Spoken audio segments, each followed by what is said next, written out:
Isang mapagpalang araw po ngayong araw na to. 16 days na lang, Pasko na. Pwede bang pakitigdan yung katabi? Sabi, malapit ang Pasko, may regalo ka kay Lord.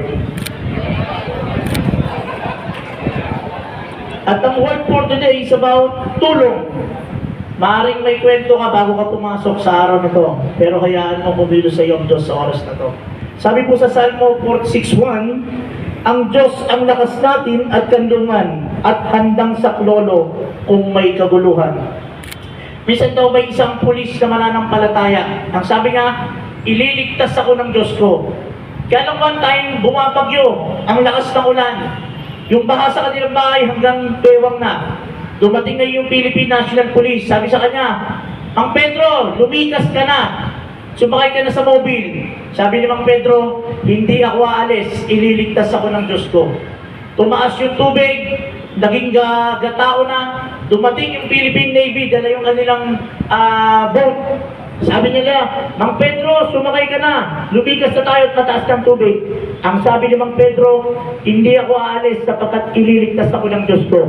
Dumating yung time, gabubog na po yung tubig. Nasa taas na si Mang Pedro. Dumating yung Philippine Air Force, inihit siya yung lubid. Sabi sa kanya, Mang Pedro, lumikas ka na. Mataas na ang tubig. Pero ang sabi ni Mang Pedro, hindi ako aalis sapagkat ililigtas ako ng Diyos ko. Nang malaon, namatay si Mang Pedro. Kinausap niya ang Diyos, nagtampo siya, sabi niya, Lord, kala ko ikaw yung aking tulong, ikaw yung aking saklolo, pero bakit hinayaan mo akong mamatay? Sabi ng Panginoon, pinadala ko na sa iyo yung Philippine National Police. Pinadala ko pa sa iyo yung Philippine Navy at yung Air Force, pero hindi ka tumugon. Sa araw na ito, kapatid, gusto kang paalalahanan ng Diyos. Ang Diyos ay laging tumutugon sa ating mga panalangin. Prayer lang, tatag lang, at higit sa lahat, tiwala. Malay mo, bago punta mo rito, yung katabi mo lang pala ang solusyon sa problema mo. Manalig, magtiwala, at sumamba sa Diyos na buhay. Bago tayo mag-pray, pwede bang pakitapit yung katabi? Pakisabi, ikaw pala ang solusyon sa problema ko. Let us pray.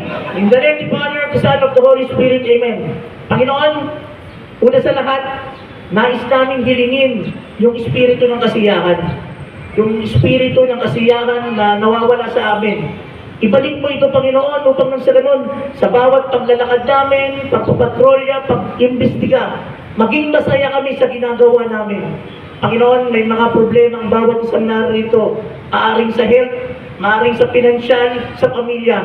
Panginoon, alam namin, ikaw yung Diyos na sasaklolo. Pinagtitiwala na po namin sa iyong lahat. Ikaw na pong bahala. And we ask this in the mighty name of Jesus, who lives and reigns forever. Amen. In the name of the Father, the Son, and the Holy Spirit. Amen.